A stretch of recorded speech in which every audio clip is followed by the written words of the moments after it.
Hello and welcome back to another episode of Slam Talks Sports, a very special Monday recap episode of round one.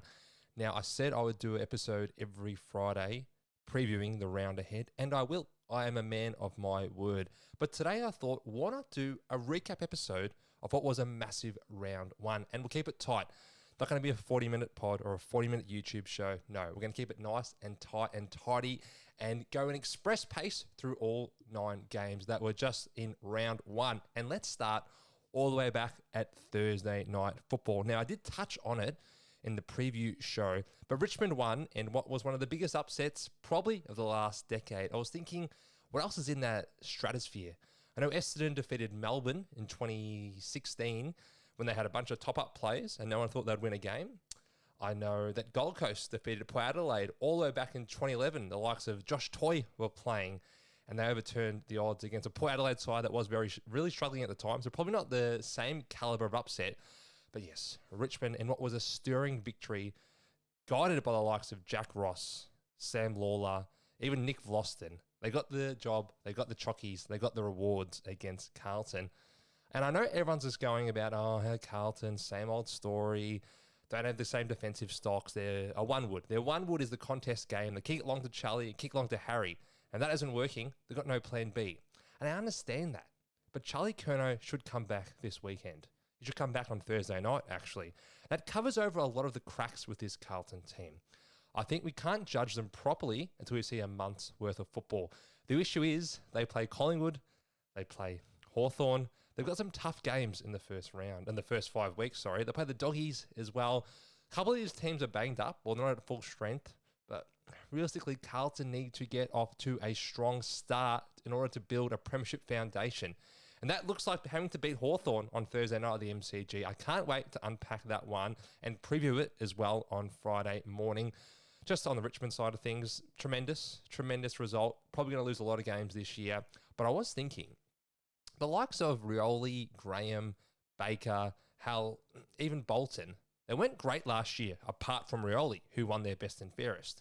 So how much did they lose based on last year's performances? Not a whole lot. And they're bringing these young players who are so energized. They bring such great energy to the group. And they're able to put a new perspective on things and be able to play slightly in a different way. It can reinvigorate a playing group that was probably stuck in the mid-tier or even the lower tiers of the league. For one game at least. Now, what's going to happen on Saturday against Port Adelaide? I probably think they'll lose by 50 points. Let's be serious. But I did tip them to lose by 70, and I was wrong. I was so wrong. Let's see how it all goes for Richmond this week. But their line was, 2.5 wins? They've got 1 already, and they won 2 last year. So the only way is up for Richmond. It's not going to be worse than last year, and you've got so much optimism heading into the rest of the season. Let's go to Friday night football, where my Bombers lost to the Hawks, those damn Hollywood Hawks. Geez, surely there's a scandal coming along for these Hollywood Hawks. I'm thinking more of like like a Weinstein or like a Kevin Spacey, nothing in that realm. I'm thinking more like a Lindsay Lohan sort of thing, where one of their players, just goes off the rails and it derails the whole team. Anyway, I get distracted. Hawthorn defeated Essendon by, what was the margin in the end? It was about 26 points. Now, I saw this in person. Oh man, that Hawks team is going to be an absolute handful to deal with this year due to the speed they have in the forward half and also the elite kicking skills of Carl Amon, James Sisley, Massimo D'Ambrosio. These are some elite kicks. And if you get it wrong and you aren't playing tight on your man, then you will pay. We saw so many times Ben Mackay, Jackson Pryor, even Andy McGrath, they didn't pay enough attention to their direct opponent and they paid the other way.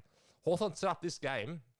Let's spit all over the microphone. Hawthorn set up this game in the first quarter by establishing a 4-goal lead, by getting out the back and by using their elite skills. Essendon could not cope with it. Essendon hit their own trifecta of falling over when they got the football in hand, missing targets and overrunning the ball. Like, that's the Essendon trifecta. If you're playing Essendon bingo, you went bingo in the first quarter because they got all of them, one after another. But in the second half, Essendon were much better.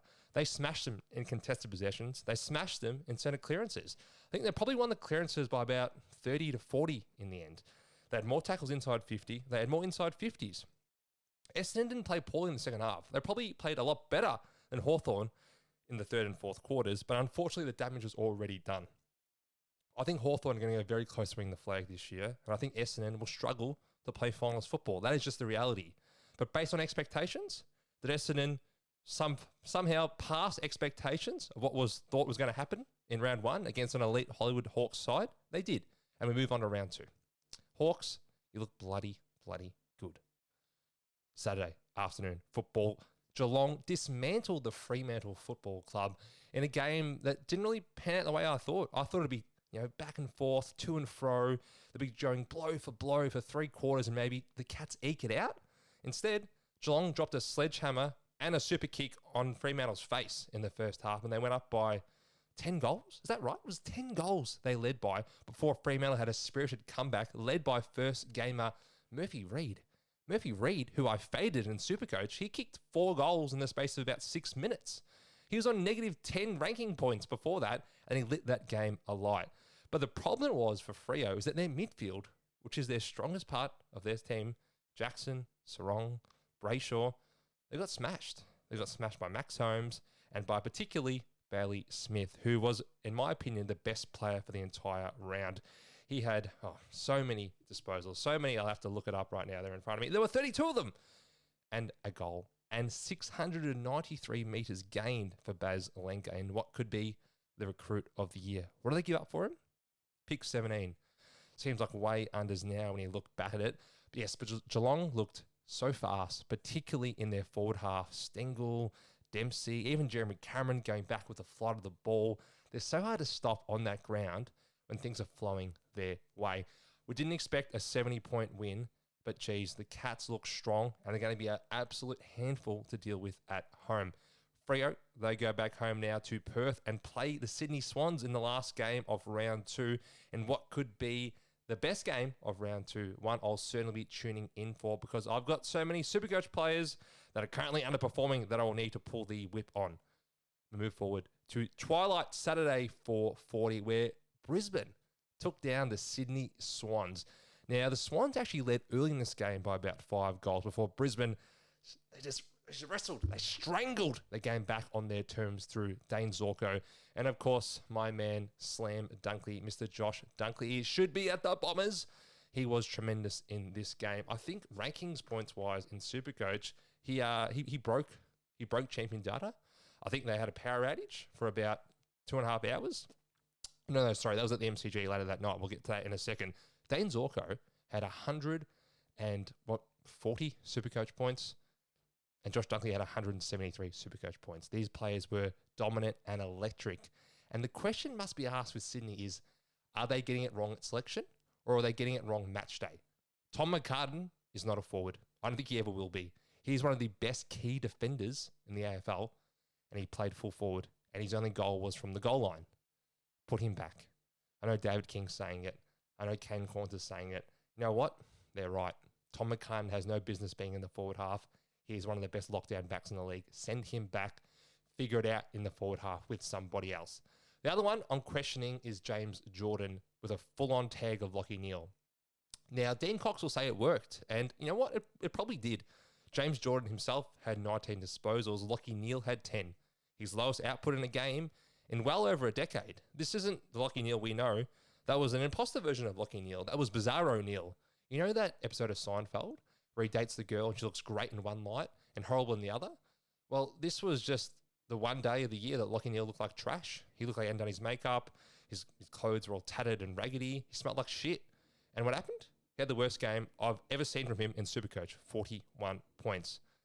But did the Swans get it wrong with their team selection and putting James Jordan in the midfield for so long when they couldn't win the ball in the second half of the game? You had James Rowbottom sitting on the bench. You got Callum Mills on the sidelines. You got Gordon on the sidelines. You got Adams on the sidelines. You got Angus Sheldrick running water because he plays VFL. And yet you still go all game with a tagging negative mindset. I think at some point you have to release it and try and win that game.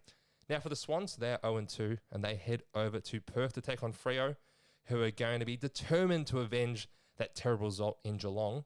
And the Brisbane Lions, they go from strength to strength. They start the year quite strongly with a big win in Sydney, and they go and play West Coast at the Gabba in what should be a dominant victory. They're looking very, very scary, those Lions, once again. move on to Saturday night football. We had 2 games. We'll start at the MCG, where I was privileged enough to watch the Collingwood Football Club dismantle Kane Corns, Chad Corns, whatever Corns you want to throw it at, Eddie Corns, Port Adelaide Football Club. Now, it was 90 points in the end, but it felt like 120 the whole game. At no point did Port Adelaide threaten Collingwood. Time after time after time, there were broken tackles. There was a lack of effort. There was a lack of running. I know it was 36 degrees and I was sitting in an air-conditioned box. I know I'm privileged. I know my life's pretty good compared to the players getting smashed by Ned Long. But in reality, it wasn't good enough. It was not good enough for a round 1 effort. And Port need to be really, really strong at selection and in their review of the game, because those efforts were simply not up to scratch for an AFL game. Collingwood, Dr. Jekyll and Mr. Hyde. What do you know? What are you going to get every single week? I think they're going to be not quite this, because this was their biggest score since 2018. But I think their offense will be more prolific than it was against the Giants and how we saw in the back half of last year. It looks like there's much more structure in front of the ball, and the midfield mix was different this week. Perryman was out more on a wing or even on a tagging role. Dacos played a little bit more wing as well. And we saw the likes of Sidebottom, who had a really strong game in centre bounces inside mid, which is not something I'd say from a 35, 36-year-old. And Ned Long, who was the sub against the Giants. He had a really good game, 14 contested possessions, the most for the Pies. And it looks like going forward, he's going to have a more pronounced role in their midfield. From the power, I mean, where do you want me to start? Horn Francis. Just some terrible efforts against Nick Dacos. Didn't run both ways. Didn't use the ball well. He was a bystander for pretty much the whole night. Jeremy Finlayson, I'm not sure he can play on a man. I'm not sure he's got any sort of accountability as a defender. We know he started as a defender at the GWS Giants all those years ago. Became a ruckman, became a forward, now back to a defender. I think he will be a defender, but it probably will be in the SANFL this week. A lot of players from Port just didn't play well. Mitch Georgiades, I don't even think I saw him out there. Darcy Moore, who'd been in poor form for, I would say, 6 months, he killed him. He had a really strong defensive performance. I was very impressed with Darcy Moore and Collingwood. Let's see what they do this week against the Doggies, because I don't want to fall into the trap where they get themselves up, they play well, and they fall back down. Because the Doggies are vulnerable. They're there to be had. But can they go and capitalise Collingwood? Because I still have them in premiership calculations. Now, the other game on Saturday night was the Western Bulldogs defeating the North Melbourne Football Club. Now, I know I ranted, I raved, I even raged against potential machines that North Melbourne would win this game. And boy, was I wrong once again. North Melbourne are 15-91 since 2020. Yes, that's right. 15 wins, 91 losses. I cannot tip them ever again. And I'm apologising to everyone that tipped them on my advice, because I am a stupid idiot when it comes to North. I expect them to be better. They simply are not. The Doggies jumped them in this game, the likes of Ballydale, Joel Frazier, hell, even Matthew Kennedy. I'm sure Blues fans are happy about that one. They killed them. They killed them in the first half. They set up this game. And the issue with North is the issue with a lot of teams. It's defensive running and it's ball use. I mean, those might be the 2 biggest things in football in 2025. We know winning at the contest is nice. It's great. But what you do with it after that, that's what wins your games. And North didn't use the ball well. Caleb Daniel kicked poorly. Harry Sheasel, who might be the best kick in the league some nights, he didn't use it well either. Outside Nick Larkey, no one else really was able to threaten the scoreboard, which is the usual case with North Melbourne. I've still got hope for North because they fought back. They didn't lie down. They didn't lose by 10 goals. They had a bit of spirit, a bit of gumption in their performance in the second half. But the Doggies were simply more organised, more professional and more prepared, which is not something I feel good about saying about Clarkson's teams, but it's been the case for the last year. Luke Beveridge had this group of ragtag youngsters ready to go. Now, there was a little bit of match review news out of this as well. Now, I know I didn't talk about Tom Lynch. He received a week for his bump on Thursday night.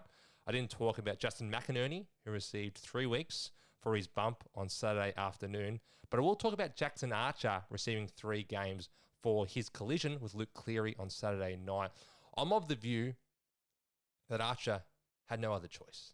I know he could pull out of the contest completely, but that's not this sport. That's not football. That is not why we love and cherish this game. He had to go for that football deep in the fourth quarter, doing everything he can to win for his team.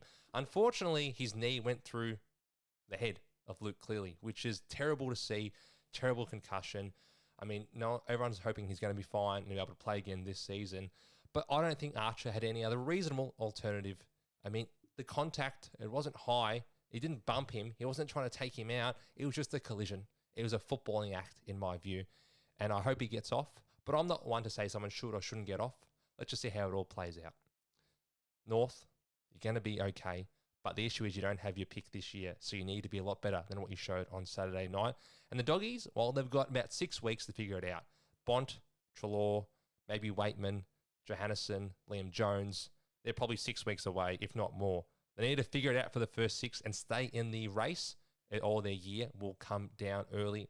And questions will be asked over Luke Beveridge, be asked over Marcus Bonampelli's contract, be asked over Jamara Ugle-Hagan. They need to stay afloat for the next 6 to 8 weeks. Move on to Sunday early football, Sunday lunchtime football. It was 12:35 Melbourne time or Australian Eastern Standard Time. And we saw St Kilda commit one of the worst visual crimes you'll see in football. They got bashed to death by Adelaide in what was something that probably deserved to be on CSI Miami. It was, 60 points in the end? I've got the exact margin here. No, I don't. It was about 10 goals in the end, potentially more. I'm not 100% certain. I didn't watch the last quarter. But yeah, it was hard to make a case for St Kilda having a strong season, just due to the fact they were too slow. And they let so many goals out the back. Phil Thorpe, Fogarty, Walker. And then in the second half, it was Peatling, Rankin, Neil Bullen. Everyone had to fill up. I think they had 12 or 13 individual goal kickers, which is just a disaster for a team that's usually built on their defensive strength in St Kilda. It was just far too easy. They were one pace and they ran one way, St Kilda. And unfortunately, they didn't have the ball off enough to run one way. Is it just one game? Of course it is. And Adelaide likely to be good at home? They probably are. I mean, it's only 2 years ago Adelaide were a great home team and had such a dynamic and high-powered offense. Okay, and now they've got Phil Thorpe in that team and an older Tex Walker. So I think Adelaide will be okay this year. I think St Kilda, realistically, they're a bottom 4 team. I mean, based on those efforts, they're a bottom 4 team. But we know they can have a 2-month period where they can beat good sides or they can challenge really good teams. That might not happen until their season's over in round 14, but they're not this caliber of side. They're not a 70-point worse side than Adelaide, okay? Move on to Sunday 320 football. That's what I'm calling it. I'm calling it the Sunday-only game on free-to-air TV besides Thursday and Friday. It was Melbourne taking on the GWS Giants. Now, GWS just get home thanks to a brilliant goal from Lockie Keefe. You're telling me with the game on the line, Lockie Keefe is going to deliver. And he did. He kicked a brilliant goal under a minute left after being destroyed by Max Gawn in the ruck all game.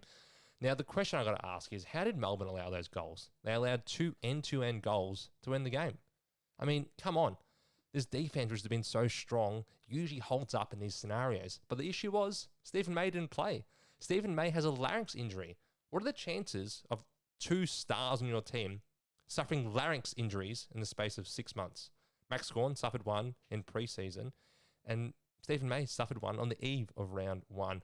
If they had their defensive general back there, they would have been marshalled much better. Maybe Jake Lever could have got himself as a loose man instead of it being Bailey Fritsch. The trade-offs didn't work. The communication wasn't there. Melbourne really should have won this game based on how they played. And this is with 6 new players. I think 5 debutants, 6 club debutants. It was a really strong effort against the premiership favourite in many teams' eyes. But ultimately, it was the class of Tom Green, Finn Callaghan, and Toby Green, who had a massive last quarter that decided this game for GWS in their only performance at the MCG, unless they make finals and play some big games there. Great win for the Giants, not overreacting to the Demons, and they play North Melbourne next week, so likely to be 1-1. Final game of the round I want to talk about was the Gold Coast Suns smashing the West Coast Eagles. Now, I know a lot of people, come Sunday night, they're footied out. They're thinking, I've watched my team win, I watched them lose.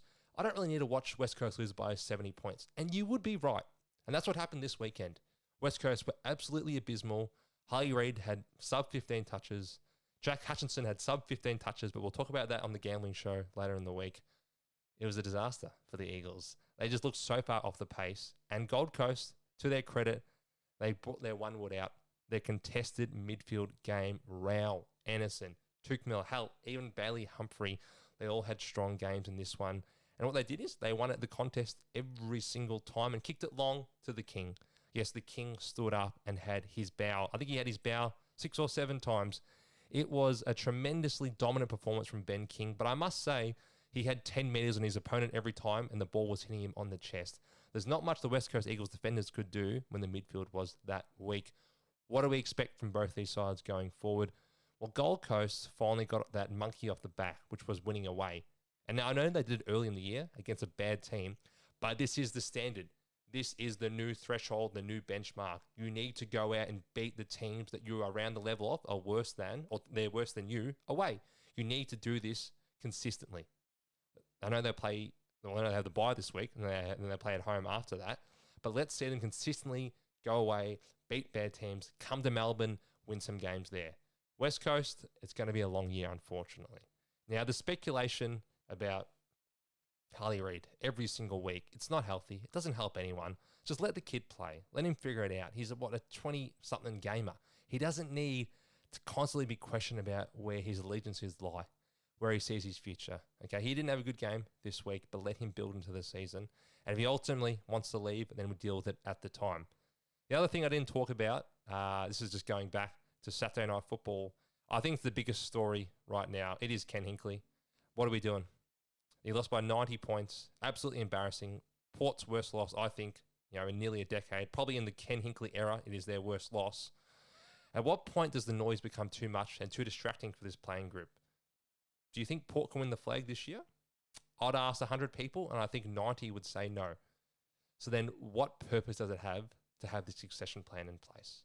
I mean, what benefit are you doing to the club, to the players, to Hinkley, to have him front up every week and people ask him, oh, okay, well, you're going to step down? I mean, what's the plan with the car? Who has more input on whose tactics are being employed this week? It's an unnecessary distraction in my eyes. Do I think Ken needs to go this week? No. But I think a mature conversation needs to be had in the next couple of months if Port Adelaide's season continues this way. Because that effort on Saturday night was unacceptable. Unacceptable for any club. It's round one. You're missing Zach Butters. Okay, I understand he's a superstar of the competition, but you cannot have that many broken tackles. You cannot be run past that easily by the likes of Crisp, Sidebottom, hell, even Pennery when he came on. It's just not good enough. The effort was completely absent. That's it for the round one recap.